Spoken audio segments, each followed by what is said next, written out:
So, what if first contact wasn't an invasion at all? What if it was an invitation, an offer to completely change what it even means to be human? Today, we're going to unpack a story that kicks off with a totally baffling military encounter and, believe it or not, ends with a choice for our entire species. It all starts in the pitch black of night way out over the Pacific Ocean. You've got the USS Nimitz, this floating city of pure steel, and something just appears on their radar. Something impossible. So they scramble the pilots, and what those pilots see, well, it defies every single law of physics they know. Look, this wasn't just another grainy, blurry UFO video. No way.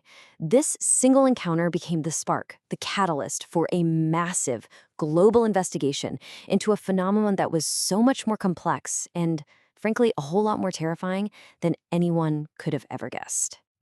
What they saw was an absolute impossibility. I mean, we're talking about a flawless, glowing sphere, 100 feet across, with no wings, no exhaust, no engines, nothing. It could hover in dead silence, then completely shut down the power grid of an entire aircraft carrier. And this is the part that breaks your brain, it manipulated time itself. 3 hours of lost time just vanished in 3 minutes. This wasn't just a UFO. This was something that treated the laws of physics like a suggestion. Right, so an event like that sends massive shock waves through the highest levels of every government on the planet. Because if you're dealing with something that can literally bend reality, you don't call a fighter pilot. You don't call a general. You call a genius. And that brings us to our guy, Mainza Kangombe. He's a brilliant Zambian quantum computing expert, just living his life, who's about to be pulled out of his world and thrown headfirst into the single biggest secret in all of human history. See, this top-secret UN task force, codenamed Project Stargazer, they show up at his door. They dump a mountain of classified data in his lap. Sightings just like the Nimitz incident, but happening all over the globe. To them, it all looks like random chaos. But Mainza, with his very unique way of seeing the world, starts to see a pattern, a terrifyingly intelligent one. Now, to get what Mainza figured out, you've got to understand something called quantum entanglement. Einstein famously called it spooky action at a distance. Just imagine you have two particles that are linked. If you check on one, you instantly know what the other one is doing, even if it's on the other side of the galaxy. It's faster than light. Now, what if that wasn't just some weird science fact, but a galactic communications network? And that was it. That was his breakthrough. Mainza realized these UFO sightings weren't separate events at all. They were all connected, instantaneously across any distance. They were nodes in a network that was getting stronger, more active, building towards some kind of massive, single, and very imminent event, a crescendo. But, just as the team starts to wrap their heads around this cosmic mystery, they realize there's a much more immediate threat. The real conspiracy isn't just about covering up aliens. It's a battle for who gets to control what happens next. It turns out the so-called powers that be are split, and dangerously so. Mainza's team uncovers this shadow war between three secret factions. First, you've got the integrationists. They see this as a chance for humanity to level up. Then you have the militarists, who just see a shiny new weapon to grab.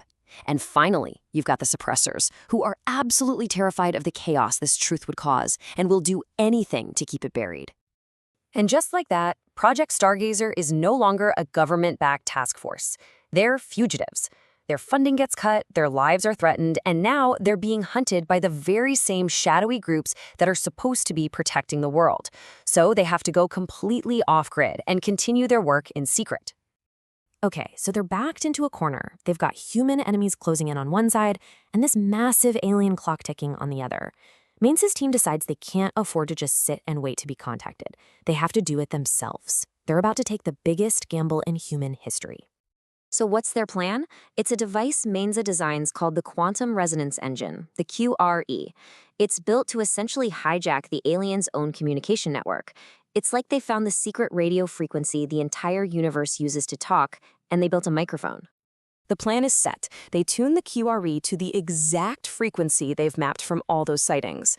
They put together a message that represents the absolute best of us, math, science, art, and a simple plea for peaceful contact. They fire it up, send their little message in a bottle out into the cosmic ocean, and then they just wait. I mean, can you even imagine that moment? The dead silence in that hidden lab, you've just shouted into the infinite cosmic darkness, with absolutely no idea if anyone is even listening, or worse, what they might say back. And then, a response. It doesn't come through a speaker or a radio, it comes directly into their minds. A voice that is ancient, incredibly powerful, and impossibly calm. The very first words from an alien intelligence. And they are not at all what anyone could have prepared for. The truth they share is just mind-bending. These beings, who call themselves the custodians, they aren't here to invade. They're more like galactic gardeners. They've been watching us grow for thousands of years. And that quantum network they built around Earth, it's not a cage or a weapon. It's a cocoon. A cocoon designed to help us undergo a metamorphosis. And now they're here to offer us a choice. And this is where the entire story shifts. It stops being a first contact thriller and becomes this deep philosophical question for every single person on Earth. The choice isn't about whether we fight or surrender, it's about whether we evolve. The custodians lay out the two paths with total clarity. Path 1. Humanity can just choose to stay as we are. Keep going on our current path, facing all our problems, war, climate change, all of it, all by ourselves. Or path 2. We can choose to embrace the transformation they're offering, to evolve into a new, higher state of being and join a much larger cosmic community. So how does a decision this massive get made? Well, not by politicians, not by a handful of scientists in a lab. In one incredible moment, the custodians' quantum network connects every single human mind on the planet. For just a few seconds, all of humanity becomes one collective consciousness, fully aware of the stakes and able to make the choice as one unified being. And in that single moment of perfect unity, of total understanding, the choice is made. Humanity votes. And we vote for change. We choose to take that giant leap into the unknown. The change is instantaneous, and it is profound.